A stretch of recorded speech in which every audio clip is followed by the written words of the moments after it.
Hi guys, Olive here today to do the next installment in my ongoing series all about the 90s PBS Kids TV show, Wishbone. This was a television series that took on famous works of literature and attempted to translate the core messages from those books into a modern, aka 90s storyline with Jack Russell Terrier Wishbone as our guide. In these videos I do here on this channel, I look at one episode of Wishbone. I compare it against the book they chose to take on. I try to pull out the moral messages they attempted to transfer over, and ultimately, I judge whether or not it made good TV. In today's video, I'll be looking at a mid-season 1 episode that adapts George Eliot's 1861 novel, Silas Marner. The episode is entitled Golden Retrieved. Let's take a look. What's the story, Wishbone?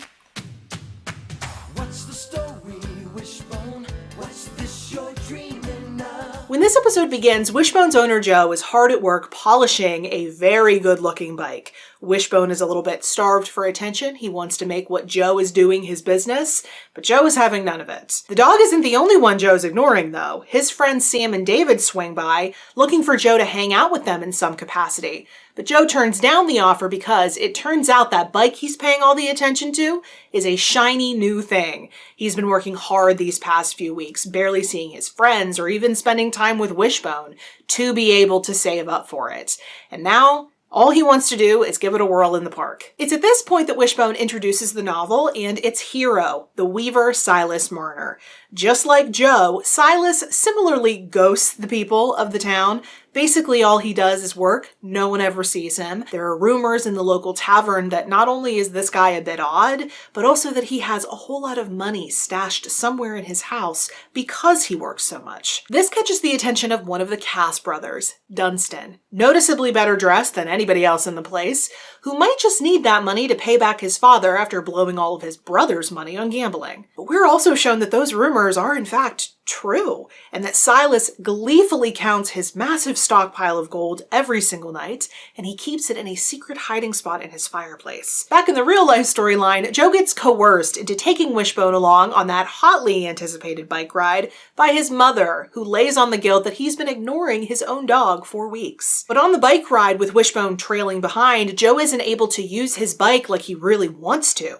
He ties the dog to a tree while they ride, claiming it's just temporary, claiming he'll come back for him, but surprising no one, Wishbone gets loose. It's after this that two unfortunate discoveries are made. In the novel section, Silas returns home one evening to find that his precious stash of gold is missing. He panics when he realizes that it's gone and races to the local tavern that he never visits to report the theft. And then, back in the main storyline, Joe returns to the spot where he left Wishbone only to discover what we already knew as viewers. Wishbone has disappeared. Joe furiously hunts far and wide for his dog, but he's nowhere to be found. That's because Wishbone fell and is now stuck in a hole. He is rescued by a crotchety old man who decides to call him Spot, since Wishbone's not wearing his collar. He pulled out of it before. While both Joe and Silas's hunts for their lost, precious items turn out to be completely fruitless, Silas gets repaid in a different way. He returns home one evening to find that a little flaxen-haired girl had wandered into his house. He decides to adopt her and name her Eppie. We're told that the little girl's mother died on the road and that no father ever turned up to claim her. We are given some early clues about who that biological father might be, however. Joe gets no such repayment. He is still on the hunt for Wishbone, and he has no idea that his dog is living a whole new life as Spot. The old man who rescued him, a bit of a grumpy recluse himself, is having a similar transformation that Silas does after adopting Eppie. Companionship and responsibility do very much bolster the spirits, it seems. Fast forward many years in the novel, and the other Cass brother, Godfrey, comes to visit Silas Marner. He reveals that the skeleton of his brother Dunstan had been found in the local quarry, still clutching the money he stole from Silas all those years ago. Godfrey then admits to Silas what we knew for much longer in the book, and that is that he is Eppie's real father. He offers to take her in and provide her with a better life, but Eppie, now in her late teen years, flat out refuses. Silas is the only father she's ever known and the only one she wants to know. Silas is relieved because how do you just let go of something that has become so precious to you? It's an emotion that the old man who found Wishbone is feeling as he starts efforts to try to find Spot's real owner. Wishbone, Joe, and the old man all find themselves back in the park where Wishbone was first lost, and there is, of course, a reunion. There's a particularly great moment when Joe tosses his treasured bike to the ground to run to Wishbone's side. Unlike some other episodes of this show, there are happy endings all around. Eppie, the pride of the village, gets married, and not only does Joe get to keep enjoying his bike, but while he does so, Wishbone is in great hands with his former rescuer, who is now just his friend. This is a really great, really successful episode of Wishbone, and I'm not just saying that because it ends on such a lovely note. I think it helps that the novel it takes on is extremely short. It's actually the shortest of all of George Eliot's novels. And Silas Marner as a book is highly moralistic in tone. That's not to say that it's preachy, because I didn't necessarily find it to be so, but it definitely has a message to it. As one man in the tavern says very early on in the episode, what good's money without friends? And that's a very important idea in both the book and in this episode of television. What's the point of having all these material possessions if you don't have anyone to share them with? It's made clear that Silas Marner has gone off course in that regard. He comes home every night not to spend time with people he loves, but to count his money. As George Eliot, aka Marianne Evans, says in the book, it had been a clinging life. You can feel him clinging to his money as kind of a security blanket. What isn't made clear in the episode that is made crystal clear in the book is that he had a reason for wanting to wrap that security blanket around him. It seems like they didn't have time in the episode to include this next element. I don't really fault them for it. They only have so much time. But in the book, it's made clear that in the previous town in which Silas lived, he had been betrayed and humiliated by people he cared about.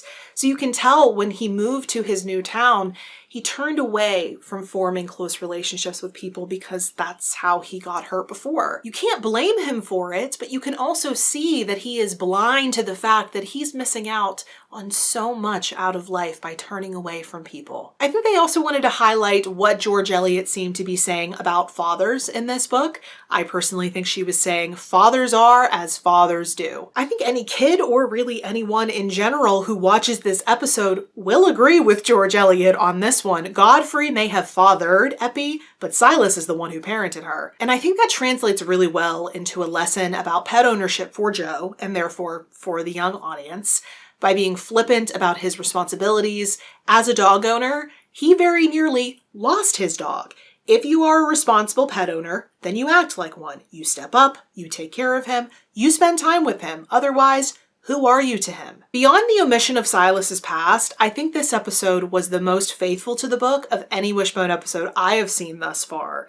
Like I said before, it is a very short book, so I think kind of by default, more of it got to be included. I also really like that they included motifs from the book into the real life storyline in a way that felt realistic. So they had that feeling of loss. They had a grumpy old man, and also, darkly, a recurring theme of falling into holes. It just all fit together really nicely. It felt like they did the book justice. They got to tell so much of the actual story from the book in the episode, and that doesn't happen all that frequently.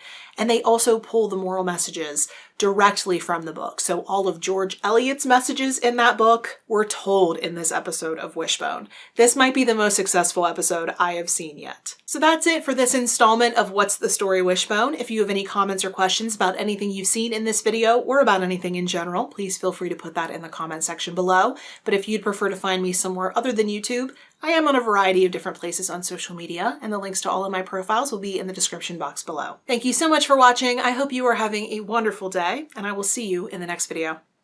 Bye.